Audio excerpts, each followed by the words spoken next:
Bismillahirrahmanirrahim. Assalamualaikum warahmatullahi wabarakatuh. Alhamdulillahirrabbilalamin. Wassalatu wassalamu ala rasulillah wa ala alihi wa sahbihi wa mawalah amma ba'du. Sahabat beriman yang dirahmati Allah, Alhamdulillah kita bertemu lagi di channel ini. Pada kesempatan yang berbahagia ini, mari sejenak kita luangkan waktu kita untuk bersama-sama menyimak kajian yang akan disampaikan oleh guru kita. Tentunya banyak sekali ilmu, hikmah, dan manfaat yang bisa kita jadikan pelajaran dalam kehidupan kita sehari-hari. Penasaran siapa beliau? Mari kita simak bersama. Selamat mendengarkan. Assalamualaikum warahmatullahi wabarakatuh. Kita tahu Islam adalah agama damai. Sesuai dengan namanya, ia tidak dikembangkan dengan pedang dan kekerasan. Ia dikembangkan dengan keteladanan dan tuntunan moral.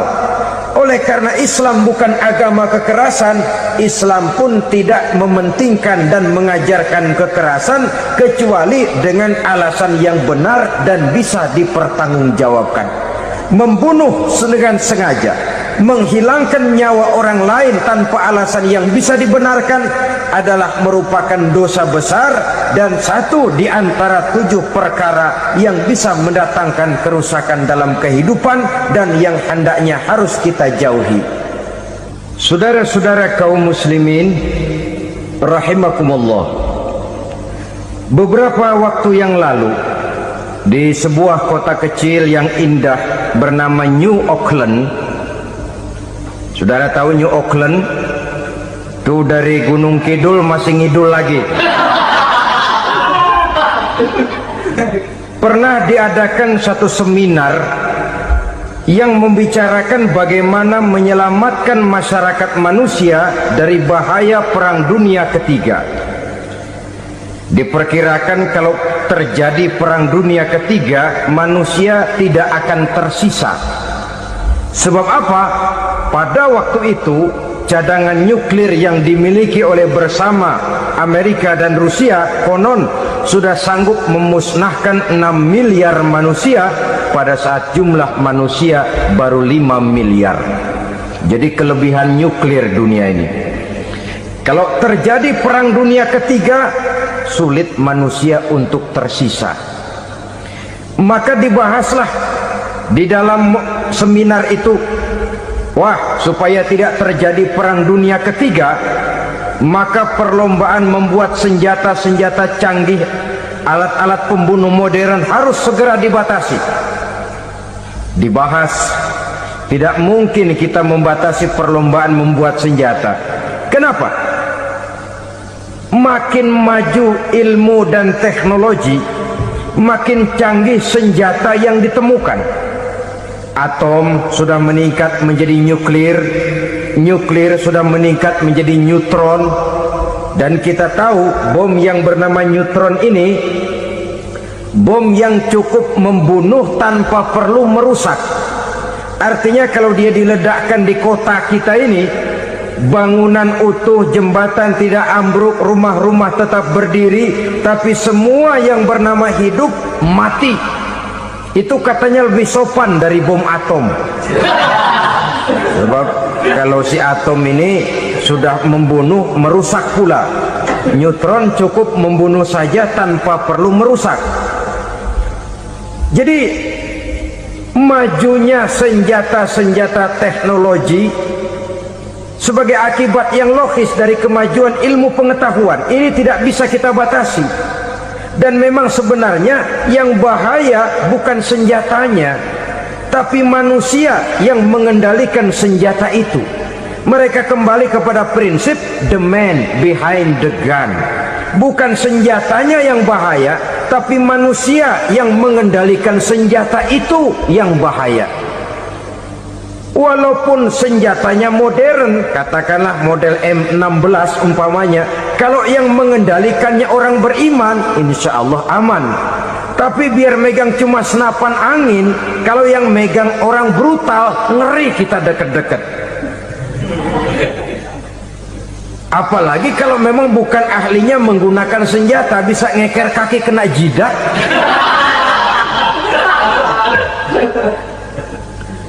Mereka kembali kepada prinsip lama yang tetap baru. Bukan senjatanya yang harus dibatasi, manusia yang mengendalikan senjata itu yang perlu dibicarakan. Nah, kalau begitu, agar manusia tidak mempergunakan senjata sewenang-wenang, apa yang harus kita lakukan? Ya, manusianya harus bermoral. Ya, tapi moral yang mana? Di dunia ini banyak ajaran tentang moral. Itu pun mudah saja. Di sini kan kita undang saja ahli dari berbagai agama untuk membicarakan konsep perdamaian menurut agamanya masing-masing. Baik, setuju itu? Setuju. Maka tampillah para ahli agama, mereka kembali kepada prinsip moral daripada konsep yang terkandung di dalam ajaran agama untuk menegakkan perdamaian. Mula-mula naiklah ahli dari agama Hindu, dibacakan konsep perdamaian menurut ajaran agama Hindu, bahwa untuk damai manusia harus meninggalkan nafsu keduniaannya, menempuh samsara dan sebagainya untuk mencapai nirwana, menjauhi kemegahan dan kemewahan dunia. Ini lalu dibahas, rasanya juga tidak mungkin ini. Kemudian dari agama Nasrani, bahwa untuk damai manusia harus menciptakan sifat kasih sayang. Kalau ditampar pipi kiri, berikan pipi yang kanan. Kalau diberikan selendang, berikan baju. Nanti orang kasihan, lalu dia tidak akan nampar lagi. Ketika ini dibahas, ternyata rasanya pun tidak mungkin bisa diterima. Karena apa? Di zaman sekarang orang ditampar pipi kiri, dikasih pipi kanan. Bukan kasihan, gemes. Damai belum tentu, bonyok udah jelas. Lalu ketika dibacakan konsep perdamaian menurut Quran, di mana disampaikan ayat wa jazaa'u sayyi'atin sayyi'atun misluha faman afa wa aslaha fa ajruhu 'ala Allah. Balasan terhadap satu kejahatan adalah kejahatan yang seimbang. Tetapi barang siapa yang memberi maaf dan mencari jalan damai, itulah yang terbaik dan akan mendapat pahala dari Allah Subhanahu wa ta'ala. Kamu tidak salah ditampar pipi kirimu, tampar lagi pipi kirinya sekeras dia menampar pipi kirimu. Nanti orang tidak mau menampar kita karena dia tahu kalau dia tampar kita, dia akan menderita tamparan sekeras dia menampar kita. Akan terjadilah prinsip saling hormat menghormati, tidak saling ganggu, tidak saling usil, tidak saling jahil. Atas dasar ini perdamaian bisa ditegakkan. Mereka bisa menerima konsep ini, tapi kemudian seminar ditutup tanpa satu keputusan resmi.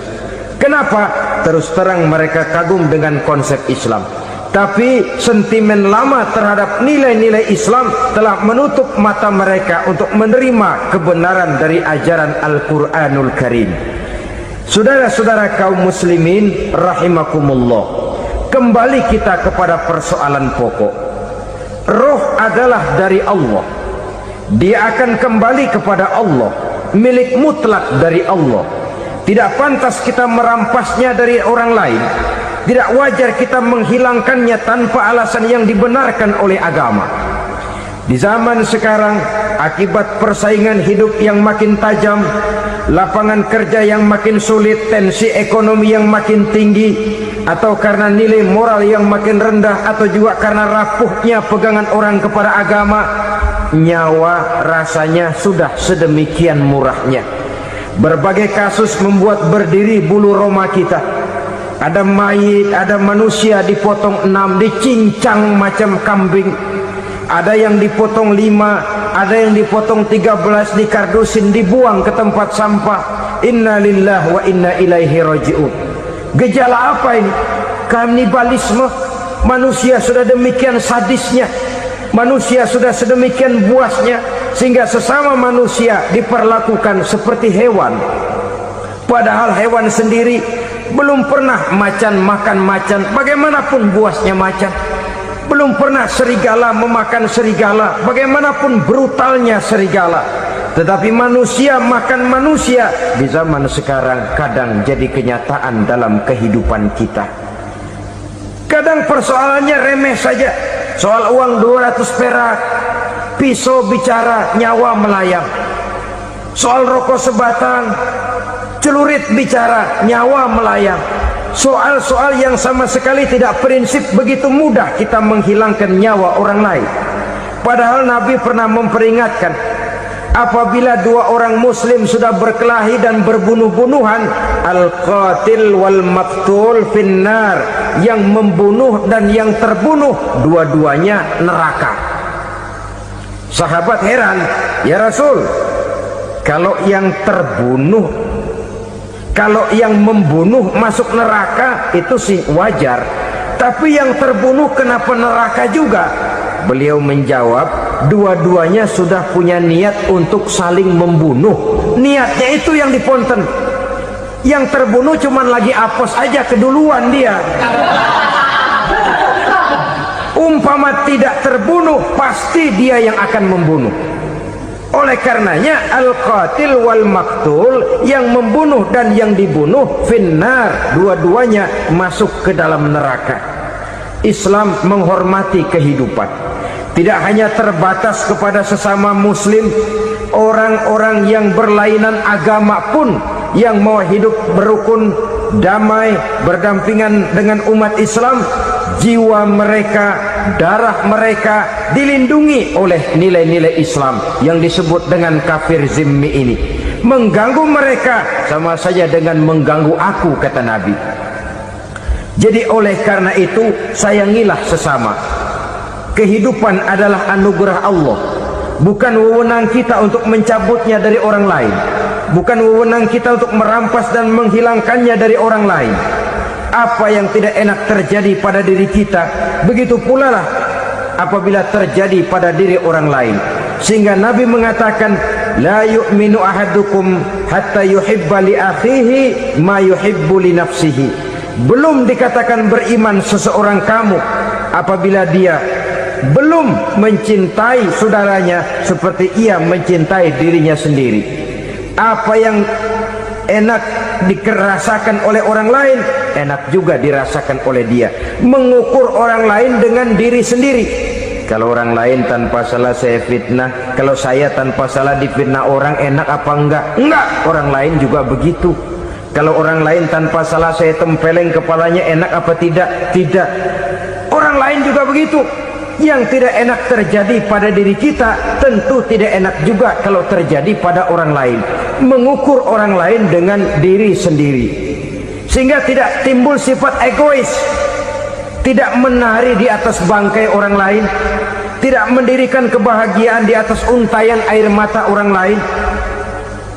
Sehingga dengan demikian, saudara-saudara, dia bisa menghormati kehidupan, menghormati orang lain sebagaimana dia ingin dihormati. Untuk menghancurkan nilai-nilai iman, dibanjiri kita dengan paham-paham yang merusak dan mendangkalkan akidah, baik ia bernama materialisme, baik ia bernama sekularisme, baik ia bernama banjirnya maksiat dan munkarat, baik ia bernama banjirnya peradaban dan kebudayaan yang menghancurkan moral daripada anak-anak kita, sedikit demi sedikit melenturkan dan melunturkan nilai-nilai keimanan kita, untuk kemudian pada waktunya nilai iman itu akan bertukar dan berganti menjadi nilai syirik kepada Allah Subhanahu wa ta'ala. Atau pada sisi lain, menjadikan yang selain Allah sebagai tujuan akhir daripada kehidupan kita. Sedangkan kita sama-sama maklum bahwa di dalam pandangan agama Islam, dosa yang tidak berampun, dosa yang terbesar, termasuk dalam kategori bapak moyangnya dosa, tidak lain adalah syirik, yakni menyekutukan Allah Subhanahu wa ta'ala. Pola penghancuran iman ini memang berstrategi.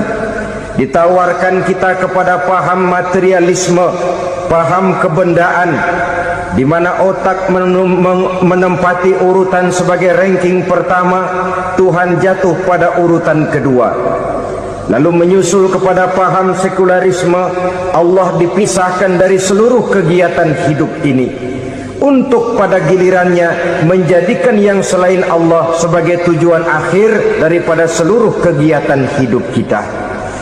Oleh karenanya, kewajiban menjaga nilai-nilai iman ini merupakan kewajiban yang mulia tetapi berat, tidak hanya untuk kita tetapi juga bagaimana mewariskannya kepada anak-anak kita, generasi yang akan datang.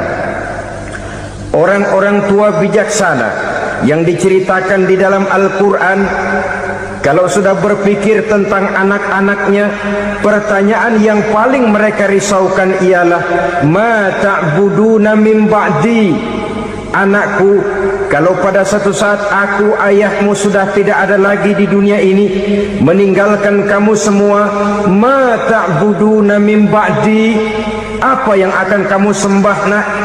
Jikalau sekarang ayahmu masih mau ke masjid, masih mau melakukan rukuk dan sujud, masih beribadah menyembah Allah Subhanahu wa taala, kalau orang tuamu sudah tidak ada, ma ta'buduna min ba'di, masihkah engkau mau datang ke masjid?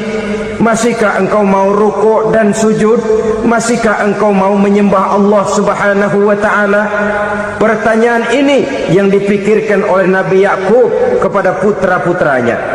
Pertanyaan ini yang diteruskan oleh Nabi Ibrahim kepada anak-anaknya. Pertanyaan ini yang diwariskan oleh generasi ulama salafus saleh kepada para generasi berikutnya. Bagaimana kita generasi sekarang?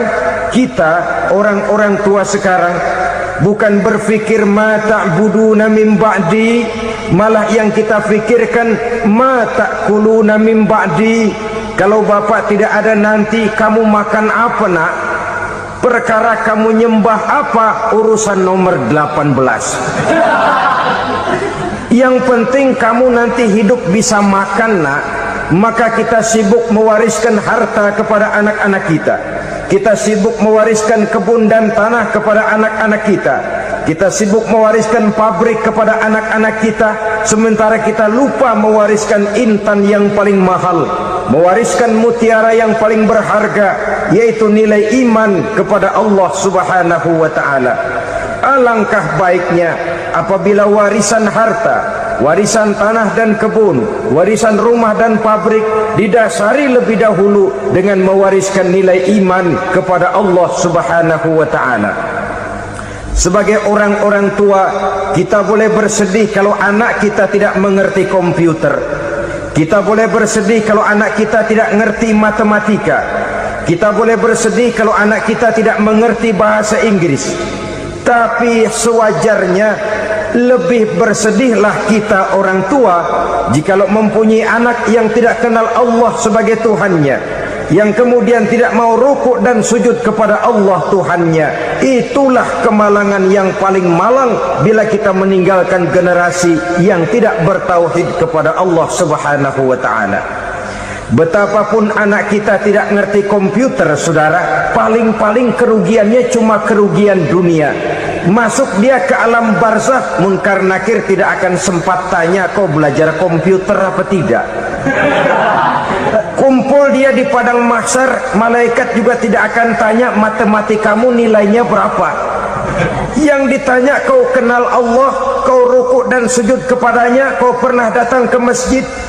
Oleh karena itu sekali lagi, menjaga nilai iman tidak hanya untuk kita, tetapi juga mewariskannya kepada anak-anak kita, generasi yang akan datang. Sungguh kemalangan yang paling besar apabila kita meninggalkan anak-anak kita. Mereka kita tinggalkan lemah ekonominya, itu tidak baik. Mereka kita tinggalkan lemah otaknya, itu pun akan membuat mereka tertinggal oleh yang lain. Tapi yang paling celaka, jikalau kita tinggalkan mereka dalam kondisi lemah imannya, rapuh akidahnya, tidak baik dan tidak betul keyakinan hidupnya. Oleh karena itu Nabi berpesan, jauhilah 7 perkara yang merusak. Yang pertama, syirik kepada Allah Subhanahu wa taala. Menyekutukan Allah baik dalam ucapan, dalam keyakinan ataupun dalam perbuatan. Ini perkara pertama yang termasuk 7 perusak besar di dalam kehidupan.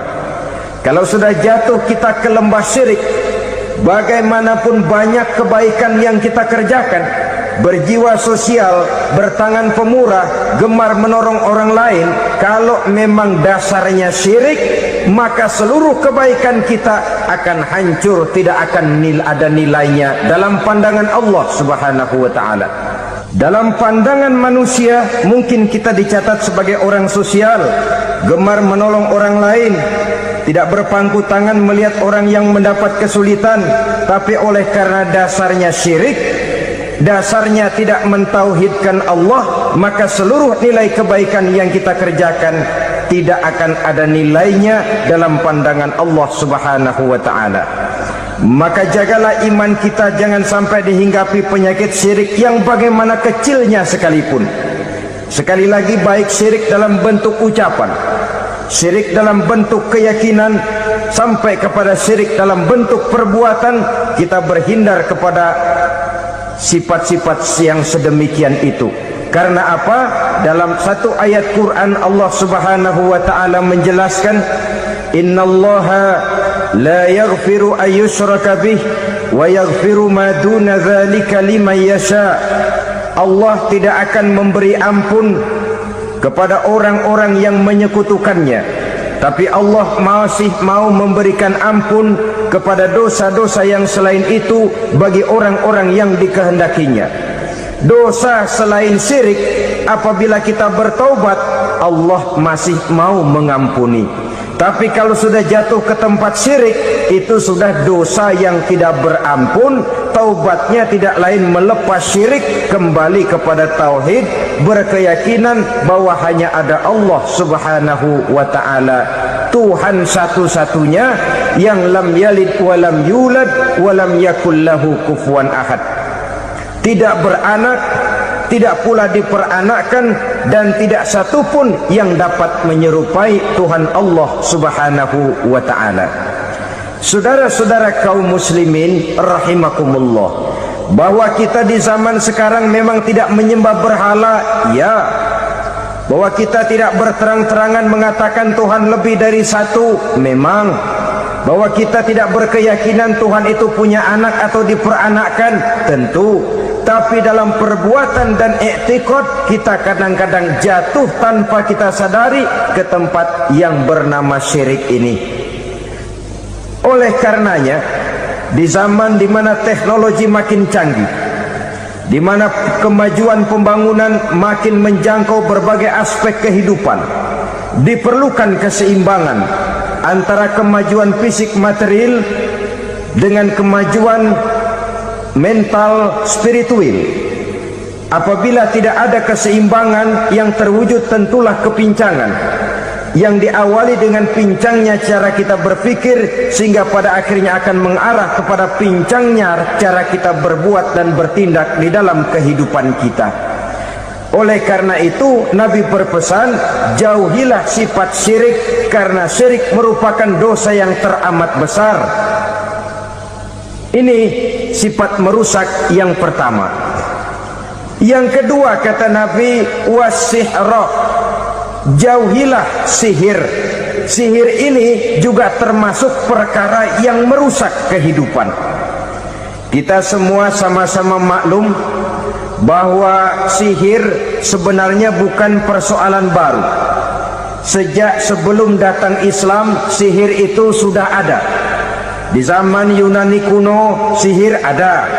Di zaman Mesir kuno, di zaman Cina kuno, dan yang lain-lain yang serba kuno, sihir itu sudah ada. Bahkan para nabi pun, para rasul yang diutus oleh Allah Subhanahu wa ta'ala, senantiasa berhadapan dengan ahli-ahli sihir untuk menguji kebenaran dari misi yang mereka bawa. Sihir adalah perbuatan di luar kebiasaan yang bisa dikerjakan oleh ahlinya dengan bantuan jin atau setan. Hukum mempelajari sihir adalah haram, mengamalkannya lebih haram lagi. Sebab itu saudara-saudara, sihir merupakan perbuatan merusak yang harus kita jauhi. Ciri-ciri daripada perbuatan sihir, pertama, ia mengandung tipuan, bayangan khayal. Di zaman Nabi Musa misalnya, orang melihat tambang-tambang itu seperti ular. Nabi Musa melayangkan tongkatnya menjadi ular-ular besar yang memakan ular-ular kecil ciptaan tukang-tukang sihir Fir'aun tadi. Lalu sihir bisa terjadi dengan bantuan jin kafir atau setan. Kemudian ciri yang ketiga, sifatnya halus dan tersembunyi. Taruh kata ada seorang ahli sihir yang mempergunakan ayat-ayat Quran sebagai jompa jampe, sebagai baca-bacaan, itu cuma sekedar kedok. Tujuannya tidak lain menjadikan agama sebagai ketok untuk membenarkan cara yang dimurkai oleh Allah Subhanahu wa ta'ala. Satu hadis yang diriwayatkan oleh Imam Bazar dan Tabrani, Nabi berpesan, laisa minna man tatayyara lahu au takahhana au tukuhina lahu au sahira lahu. Tidak termasuk ke dalam golonganku, kata Nabi, tidak termasuk umatku. Siapa mereka? Man tatayyara lahu, orang yang bertatoyur. Apa tatoyur itu? Dari kalimat toyaro, artinya terbang. Toir biasa diartikan dengan burung. Tatoyaro percaya kepada suara-suara burung. Man tatoyaro lahu, mempercayai, meyakini dengan benar-benar kepada suara beburungan. Kan suka ada itu, nah bunyi burung tuh, maling liwat. Maling liwat, burung bunyi, maling liwat. Itu termasuk tatoyaro lahu, percaya kepada suara burung. Kan aneh kalau suara orang nggak dipercaya, suara burung malah dipercaya. Ada ustadz ceramah, kiai ngaji, nggak mau didengerin, burung dengerin bener. Nah, suaranya dari sebelah mana? Belah kulon. Nah, itu tandanya anu. Habis dihitung-hitung. Itu termasuk tatoyaro lahu.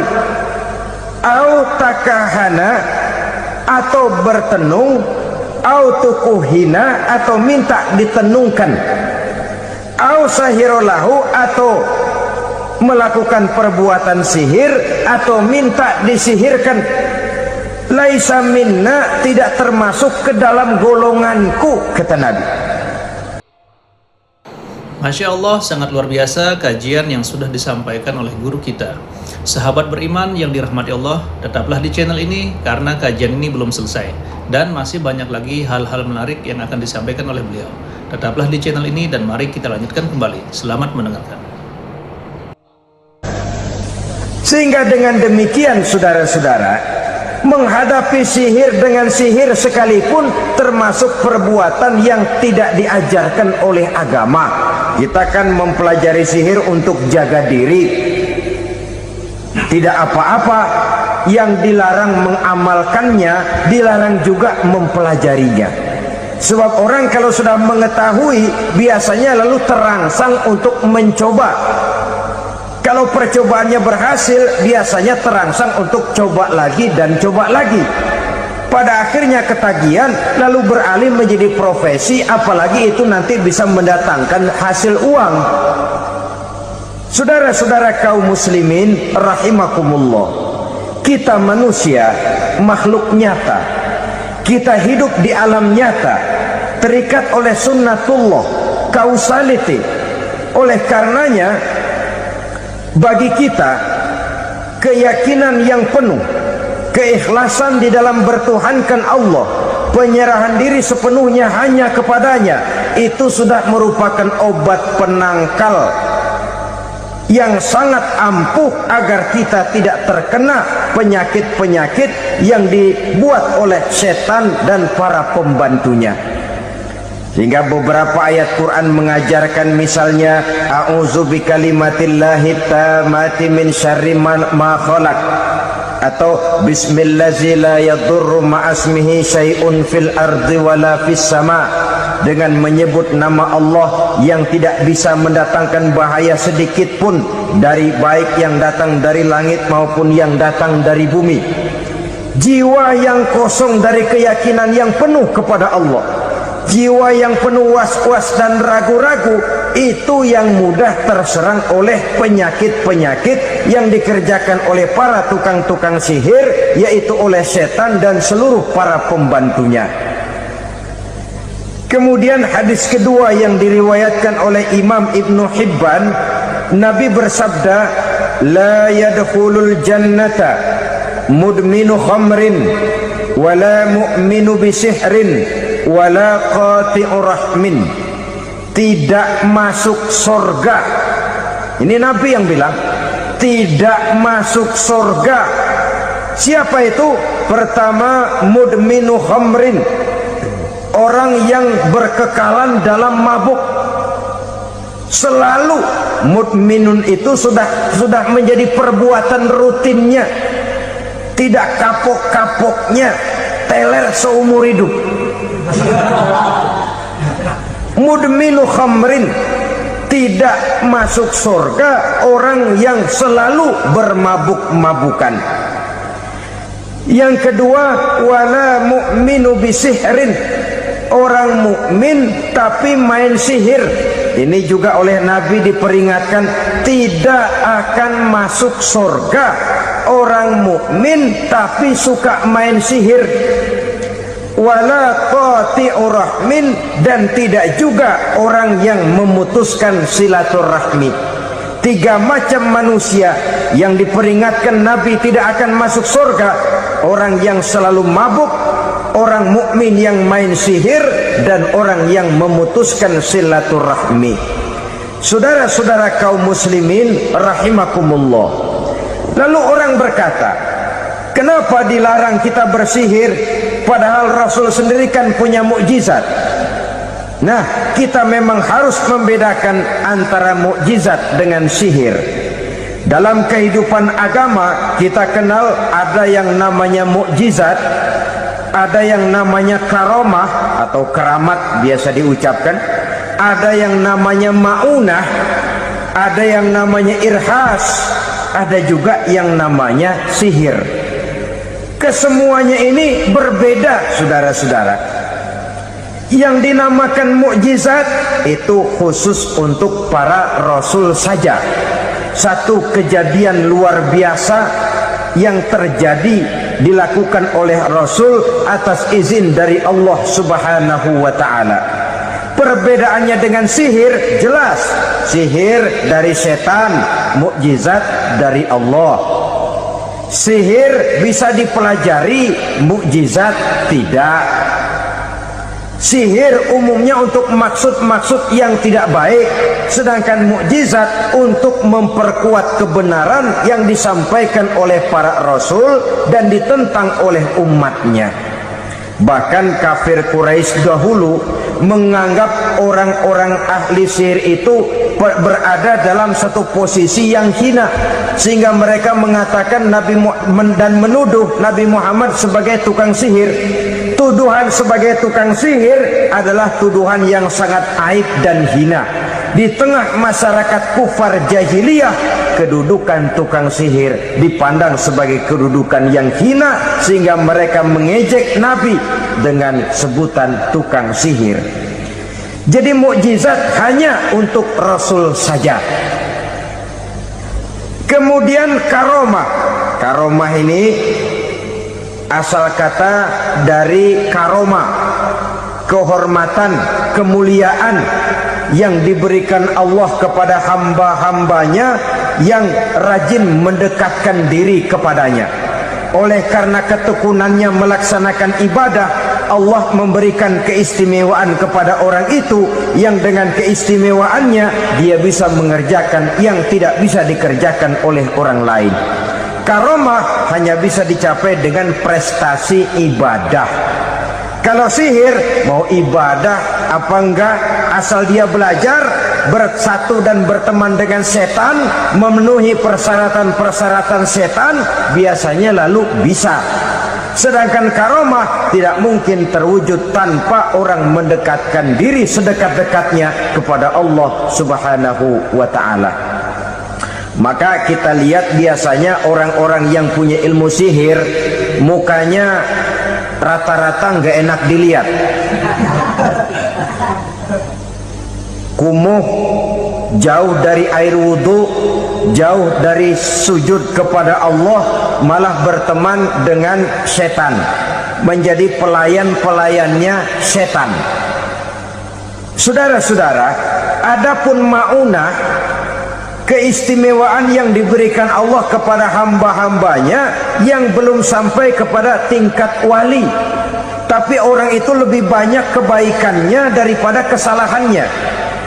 Umpamanya, saudara jalan bertiga di pinggir jalan, saudara ada pada posisi di tengah, lalu bertiga ini ketabrak mobil.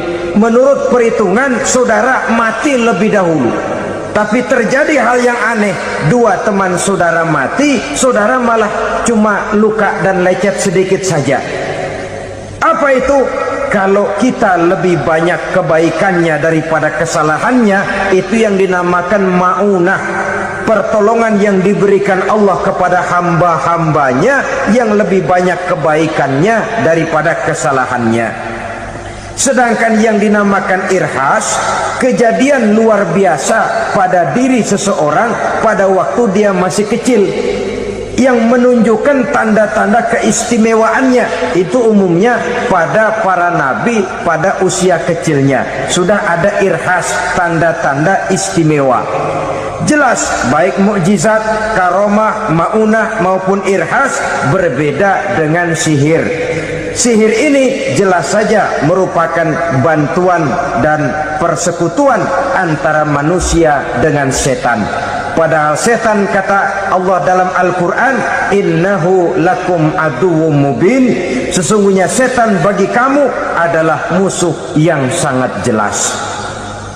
Saudara-saudara kaum muslimin rahimakumullah, di zaman sekarang dalam menghadapi beban kehidupan yang makin pelik, menghadapi stres yang tidak kunjung selesai, menghadapi persoalan-persoalan yang teramat berat, orang sering mencari jalan keluar kepada hal-hal yang menurut pendapatnya bisa meringankan beban moralnya itu. Pergilah dia mencari sesuatu yang dapat meringankan bebannya. Dan tidak jarang yang jatuh ke pangkuan tukang-tukang tenung, ke pangkuan tukang-tukang sihir, yang mereka itu oleh Quran dijelaskan kadzabal munajjimun walau sodaku. Tukang-tukang tenung, tukang-tukang sihir, mereka itu bohong walaupun benar. Maksudnya bohong walaupun benar, artinya kalau yang mereka kerjakan benar, itu sih kebenaran. Benar dengan kebenaran itu lain. Kebenaran, kebetulan bisa, tapi tidak untuk selalu. Apalagi kalau itu sudah membahayakan kehidupan orang lain. Jadi oleh karena itu Nabi berpesan, jauhilah daripada sihir. Kalau sudah jauhilah dari sihir, artinya ya jauhilah daripada mempelajarinya, jauhilah daripada bergaul dengan orang-orang yang ahli di bidang itu, karena dari pergaulan segalanya bisa menular. Baiklah saudara, ini yang kedua. Yang ketiga pesan Nabi, wa qatlan nafsil lati harramallahu illa bil haqq, membunuh orang lain dengan cara yang tidak benar, membunuh orang yang diharamkan oleh Allah Subhanahu wa ta'ala untuk melakukannya kecuali dengan alasan yang benar. Kita tahu Islam adalah agama damai, sesuai dengan namanya. Ia tidak dikembangkan dengan pedang dan kekerasan, ia dikembangkan dengan keteladanan dan tuntunan moral. Oleh karena Islam bukan agama kekerasan, Islam pun tidak mementingkan dan mengajarkan kekerasan kecuali dengan alasan yang benar dan bisa dipertanggungjawabkan. Membunuh dengan sengaja, menghilangkan nyawa orang lain tanpa alasan yang bisa dibenarkan adalah merupakan dosa besar dan satu di antara 7 perkara yang bisa mendatangkan kerusakan dalam kehidupan dan yang hendaknya harus kita jauhi. Saudara-saudara kaum muslimin rahimakumullah, beberapa waktu yang lalu di sebuah kota kecil yang indah bernama New Auckland. Saudara tahu New Auckland? Tuh dari Gunung Kidul masih ngidul lagi. Pernah diadakan satu seminar yang membicarakan bagaimana menyelamatkan masyarakat manusia dari bahaya Perang Dunia Ketiga. Diperkirakan kalau terjadi Perang Dunia Ketiga, manusia tidak akan tersisa. Sebab apa? Pada waktu itu cadangan nuklir yang dimiliki oleh bersama Amerika dan Rusia konon sudah sanggup memusnahkan 6 miliar manusia pada saat jumlah manusia baru 5 miliar. Jadi kelebihan nuklir dunia ini. Kalau terjadi Perang Dunia Ketiga, sulit manusia untuk tersisa. Maka dibahaslah di dalam seminar itu, wah, supaya tidak terjadi Perang Dunia Ketiga, maka perlombaan membuat senjata-senjata canggih, alat-alat pembunuh modern harus segera dibatasi. Dibahas, tidak mungkin kita membatasi perlombaan membuat senjata. Kenapa? Makin maju ilmu dan teknologi, makin canggih senjata yang ditemukan. Atom sudah meningkat menjadi nuklir, nuklir sudah meningkat menjadi neutron, dan kita tahu bom yang bernama neutron ini bom yang cukup membunuh tanpa perlu merusak. Artinya kalau dia diledakkan di kota kita ini, bangunan utuh, jembatan tidak ambruk, rumah-rumah tetap berdiri, tapi semua yang bernama hidup mati. Itu katanya lebih sopan dari bom atom. Sebab kalau si atom ini sudah membunuh, merusak pula. Neutron cukup membunuh saja tanpa perlu merusak. Jadi majunya senjata-senjata teknologi sebagai akibat yang logis dari kemajuan ilmu pengetahuan ini tidak bisa kita batasi. Dan memang sebenarnya yang bahaya bukan senjatanya, tapi manusia yang mengendalikan senjata itu. Mereka kembali kepada prinsip the man behind the gun. Bukan senjatanya yang bahaya, tapi manusia yang mengendalikan senjata itu yang bahaya. Walaupun senjatanya modern, katakanlah model M16 umpamanya, kalau yang mengendalikannya orang beriman, insya Allah aman. Tapi biar megang cuma senapan angin, kalau yang megang orang brutal, ngeri kita deket-deket. Apalagi kalau memang bukan ahlinya menggunakan senjata, bisa ngeker kaki kena jidat.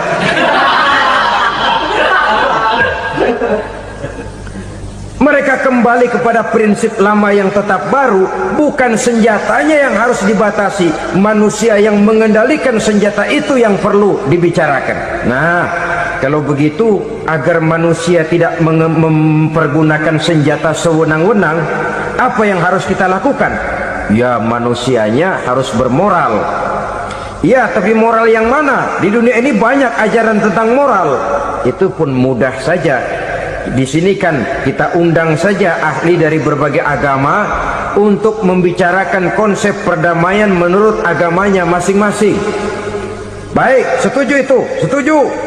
Maka tampillah para ahli agama, mereka kembali kepada prinsip moral daripada konsep yang terkandung di dalam ajaran agama untuk menegakkan perdamaian. Mula-mula naiklah ahli dari agama Hindu, dibacakan konsep perdamaian menurut ajaran agama Hindu, bahwa untuk damai manusia harus meninggalkan nafsu keduniaannya, menempuh samsara, dan sebagainya untuk mencapai nirwana, menjauhi kemegahan dan kemewahan dunia. Ini lalu dibahas, rasanya juga tidak mungkin ini. Kemudian dari agama Nasrani, bahwa untuk damai manusia harus menciptakan sifat kasih sayang. Kalau ditampar pipi kiri, berikan pipi yang kanan. Kalau diberikan selendang, berikan baju. Nanti orang kasihan, lalu dia tidak akan nampar lagi. Ketika ini dibahas, ternyata rasanya pun tidak mungkin bisa diterima. Karena apa? Di zaman sekarang orang ditampar pipi kiri, dikasih pipi kanan. Bukan kasihan, gemes. Damai belum tentu, bonyok udah jelas. Lalu ketika dibacakan konsep perdamaian menurut Quran, di mana disampaikan ayat wa jazaa'u sayyi'atin sayyi'atun misluha faman afa wa aslaha fa ajruhu 'ala Allah. Balasan terhadap satu kejahatan adalah kejahatan yang seimbang. Tetapi barang siapa yang memberi maaf dan mencari jalan damai, itulah yang terbaik dan akan mendapat pahala dari Allah Subhanahu wa ta'ala. Kamu tidak salah ditampar pipi kirimu, tampar lagi pipi kirinya sekeras dia menampar pipi kirimu. Nanti orang tidak mau menampar kita karena dia tahu kalau dia tampar kita, dia akan menderita tamparan sekeras dia menampar kita. Akan terjadilah prinsip saling hormat menghormati, tidak saling ganggu, tidak saling usil, tidak saling jahil. Atas dasar ini perdamaian bisa ditegakkan. Mereka bisa menerima konsep ini, tapi kemudian seminar ditutup tanpa satu keputusan resmi. Kenapa? Terus terang mereka kagum dengan konsep Islam, tapi sentimen lama terhadap nilai-nilai Islam telah menutup mata mereka untuk menerima kebenaran dari ajaran Al-Quranul Karim. Saudara-saudara kaum muslimin rahimakumullah, kembali kita kepada persoalan pokok. Roh adalah dari Allah, dia akan kembali kepada Allah, milik mutlak dari Allah. Tidak pantas kita merampasnya dari orang lain. Tidak wajar kita menghilangkannya tanpa alasan yang dibenarkan oleh agama.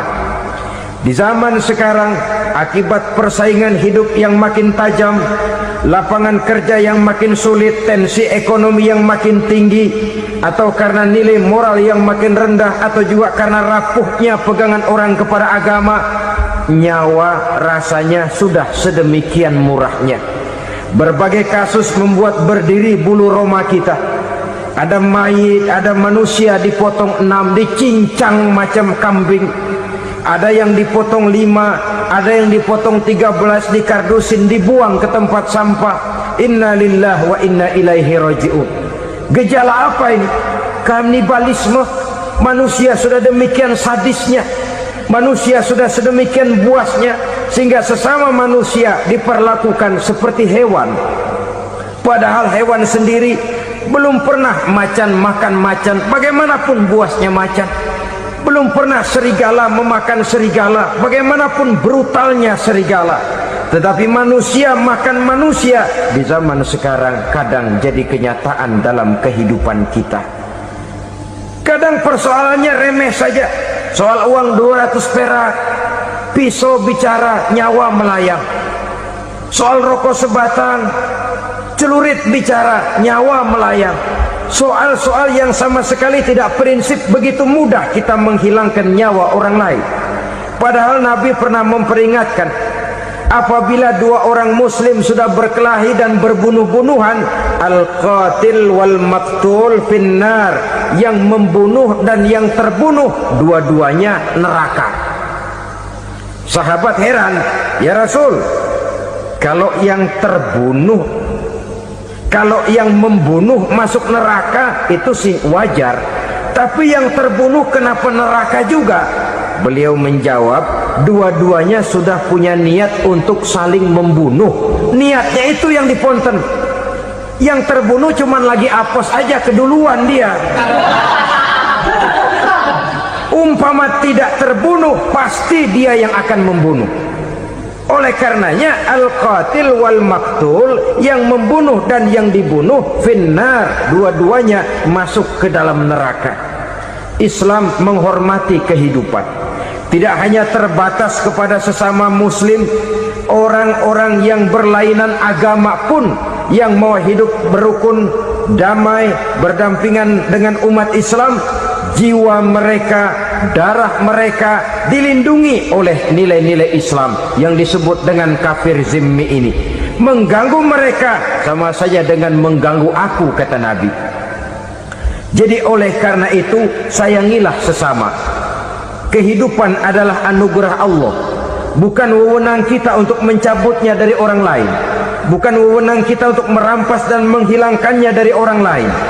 Apa yang tidak enak terjadi pada diri kita, begitu pula lah apabila terjadi pada diri orang lain.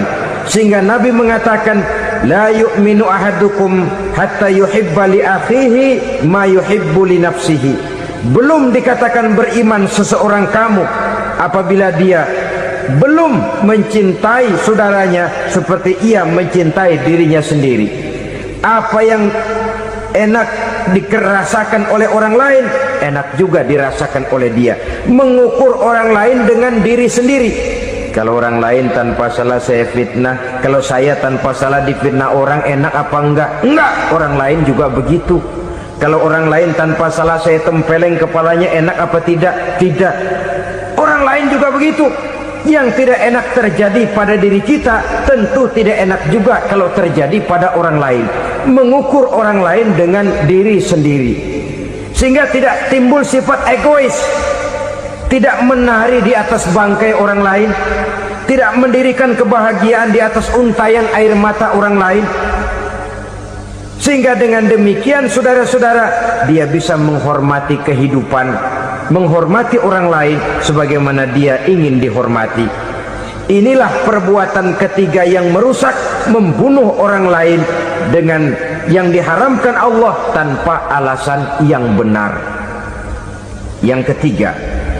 Kemudian yang keempat, perbuatan merusak, wa aklar riba, makan riba. Hidup adalah tolong menolong. Bahasa kerennya take and give katanya, saling memberi dan saling menerima. Nabi mengajarkan, man kuraba kurbatan min kurabid dunya karaballahu lahu kurbatan min kurabi yaumal qiyamah. Wallahu fi aunil abdi madamal abdu fi auni akhihi. Siapa yang meringankan beban dari beban-beban yang derita seseorang di dalam kehidupan dunia, Allah akan meringankan bebannya daripada beban-beban yang harus dipikulnya di hari kiamat nanti. Wallahu fi aunil abdi madamal abdu fi auni akhihi. Allah senantiasa akan menolong seorang hamba selama hamba itu masih mau menolong saudaranya. Allah selalu akan menolong seorang hamba selama hamba itu masih mau menolong saudaranya. Apabila kita sudah berpangku tangan terhadap kesulitan orang lain, biasanya pun pada saat kita mendapat kesulitan, kita akan sulit juga memperoleh pertolongan. Nah, riba alias renten, kedoknya adalah menolong orang, tapi sama juga bulu buntutnya dilepas, palanya dicekek. Menolong orang pada akhirnya menjadi beban bagi seseorang, dan memang mencari orang-orang yang berada dalam posisi kesulitan. Biasanya di daerah-daerah di mana musim paceklik, jadi lapangan kerja sulit, sedangkan urusan perut tidak bisa ditunda.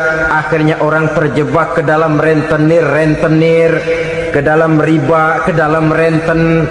Bunga berbunga, sehingga satu saat jumlah bunganya bisa lebih besar dari jumlah pinjaman pokoknya. Kemudian kalau juga ternyata tidak bisa dibayar, rumah jadi taruhan.